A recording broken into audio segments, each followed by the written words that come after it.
Adam, some wide receiver news to get to here. Let's start with Justin Jefferson in Minnesota.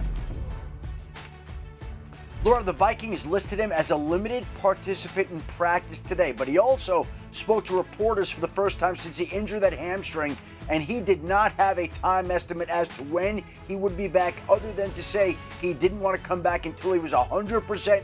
He's not 100% right now, and he considers himself to be day to day. Meanwhile, Jamar Chase was also listed as limited in practice today with the back injury that he suffered Sunday night when he took a hard fall against the Buffalo Bills. So it looks like the fact that he was back is an encouraging sign, because T. Higgins, the other Bengals wide receiver, did not practice today after suffering a hamstring injury in practice yesterday. He's on track not to play against the Houston Texans, and the Houston Texans did get back Will Anderson in practice today, an encouraging sign, but it looks like Nico Collins was not back, which also does not bode well for his availability Sunday.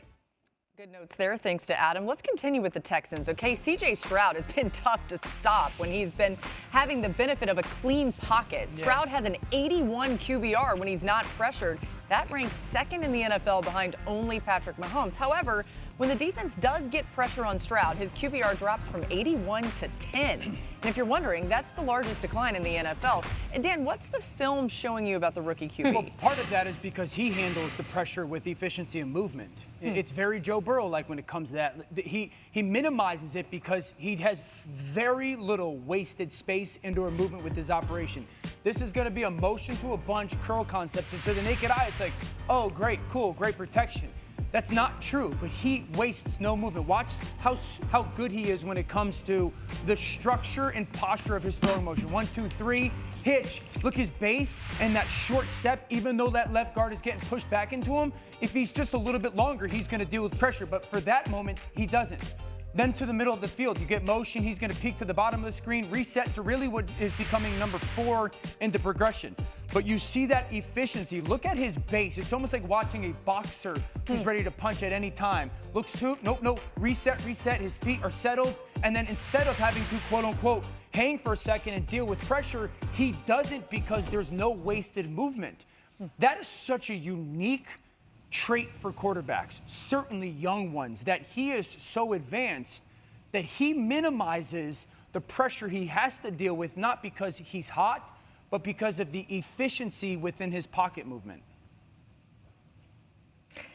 This is a challenging matchup for him. I mean, he's coming off of an incredible performance, but how often do we talk about Lou Anarumo and his incredible game plans for some of the NFL's best quarterbacks, and C.J. Stroud's obviously entering that group. And it's hard to describe what Lou does because it's so different game to game.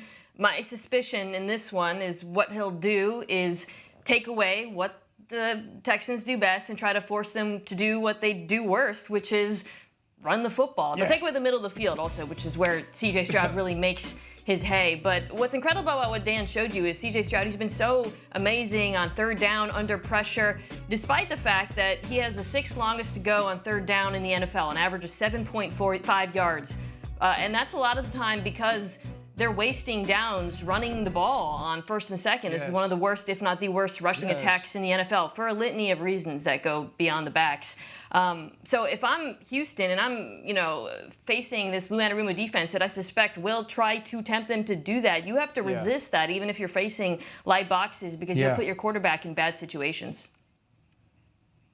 Yeah, I mean, this running game is on turtle time, like for real. It's actually painful to watch them attempt to run the football. But if I'm Lou Anarumo, what I'm going to do is I'm going to stick signs right in the grass, and I'm going to say, CJ, throw here. This is the right spot. This is the spot that we're giving you. Because what we've seen from CJ Stroud is he's going to take the correct throw. He's going to make the right decision. And so you have to make that right decision, the thing that hurts you the least. And you listen to what Mina said. You're going to force them to run because it's what they do worst. You're going to take them out of working the middle of the field because that's what they do best. And I think if you're Lou Anarumo, you're going to give CJ Stroud the least impressive or the least interesting of his options to be successful as you possibly can, as the one that's the right decision. Yeah, guys, don't forget, Lou Anarumo in Cincinnati just faced this same offense 2 weeks ago against San Francisco. Bobby Slowick, the play caller from Houston, comes from that. So we could see a little bit of that bear front and that 5-man front with the droppers. RC, I want to ask you real quick.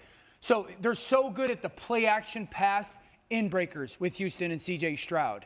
Most important part for a defense to minimize or take that away is what?